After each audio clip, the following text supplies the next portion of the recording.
जातीय जनगणना पर बातचीत करने के लिए उत्तर प्रदेश सरकार में कैबिनेट मंत्री अनिल राजभर जी हमारे साथ हैं। जातीय जनगणना अब मोदी सरकार कराने जा रही है, फैसला हो गया है। विपक्ष कह रहा ये उनकी जीत है। समाजवादी पार्टी के नेता वीरेंद्र सिंह, कांग्रेस के प्रदेश अध्यक्ष अजय राय अपने अपने नेता को धन्यवाद दे रहे, राहुल गांधी और अखिलेश यादव जी का। आपको क्या लगता है जातीय जनगणना का जो फैसला हुआ है कितना बड़ा फैसला है और विपक्ष का दबाव क्या वाकई काम कर गया? देखिए, कभी भी भारतीय जनता पार्टी ने ये नहीं कहा कि जाति जनगणना नहीं होनी चाहिए। माननीय प्रधानमंत्री जी, मोदी जी की सरकार के सभी माननीय मंत्रीगण, यहाँ तक कि श्रद्धेय गृह मंत्री जी ने भी इस बात को कहा कि नहीं, देश के अंदर जाति जनगणना होनी चाहिए। 1931 के बाद कभी जाति जनगणना हुई नहीं। 60 साल तक कांग्रेस ने देश चलाया। समाजवादी पार्टी और बहुजन समाज पार्टी के समर्थन से भी चलाया, तब भी जाति जनगणना नहीं हुई। अब माननीय मोदी जी की सरकार ने कहा है कि जाति जनगणना होगी, तो सबसे पहले तो मैं और जो देश के करोड़ों वंचित वर्ग के लोग हैं, पिछड़े समाज के लोग हैं, मैं सबके तरफ से माननीय प्रधानमंत्री जी की सरकार का और उनके इस फैसले का मैं स्वागत करता हूं, अभिनंदन करता हूं। और निश्चित तौर पर सामाजिक परिवर्तन की जो परिकल्पना है वो अब चरितार्थ होने जा रही है इस देश के अंदर। कांग्रेस की कभी मंशा नहीं रही।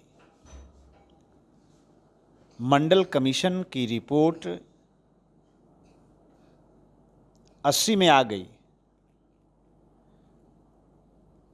10 साल तक उसको कांग्रेस पार्टी की सरकार ने दबा कर रखा। और मंडल कमीशन का गठन किसने किया? तत्कालीन जनता पार्टी की सरकार ने किया। उस समय भी कांग्रेस ने विरोध किया और भारतीय जनता पार्टी के समर्थन से वो सरकार चल रही थी। तो आज कांग्रेस पार्टी की राजनीतिक दुकान जब बंद हुई देश के अंदर, तब देश का उनको गरीब याद आया, पिछड़ा याद आया, दलित याद आया, तब वो जाति जनगणना की लगे बात करने। इस बात को पूरा देश जानता है। कभी कांग्रेस की मानसिकता इसके पक्ष में नहीं रही। लेकिन कांग्रेस के नेता राहुल गांधी तो कह रहे हैं कि 50% का जो कैप है रिजर्वेशन को लेकर वो हटना चाहिए और जातीय जनगणना के आधार पर संसाधनों का भी बंटवारा होना चाहिए, जिसकी जितनी संख्या भारी उसकी उतनी साझेदारी। बात सिर्फ आंकड़ों तक सीमित नहीं है, उसके आगे बढ़ रही है। सपा और कांग्रेस लगातार दबाव डाल रहे हैं कि निजी क्षेत्र में भी आरक्षण होना चाहिए। नहीं, जाति जनगणना तो कांग्रेस पार्टी ने कभी नहीं कराया। जब पैदल हुए तो जाति जनगणना की बात करने लगे। लेकिन मंत्री जी कह रहे हैं कि 240 सीट अगर नहीं आई होती तो आप लोग दबाव में नहीं आए होते। नहीं, आप सवाल का पूरा जवाब लीजिए। तो कभी तो ऐसा किया नहीं। 60 साल तक उनकी सरकार थी तो संसाधनों के बंटवारा पर कोई प्रतिबंध था? आपने क्यों नहीं बांट दिया? आपने 50% के कैप को आपने क्यों नहीं तोड़ दिया? आपने तो कुछ किया नहीं।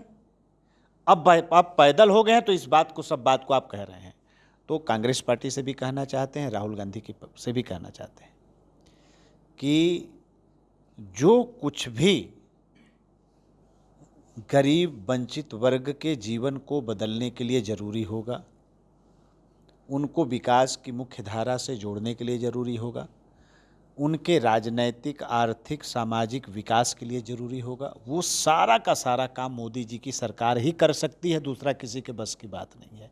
ये बीता हुआ इतिहास इस बात को प्रमाणित करता है। तो अभी जाति जनगणना हो जाएगी तब न सेकेंड स्टेप आएगा इसका। अब जाति जनगणना ख़त्म हो गई, अब उनके पास कहने को कुछ है नहीं है। अब वो तो बेचारे सीना पीट रहे हैं कि हमारा सब मुद्दा ख़त्म कर दिया मोदी जी ने।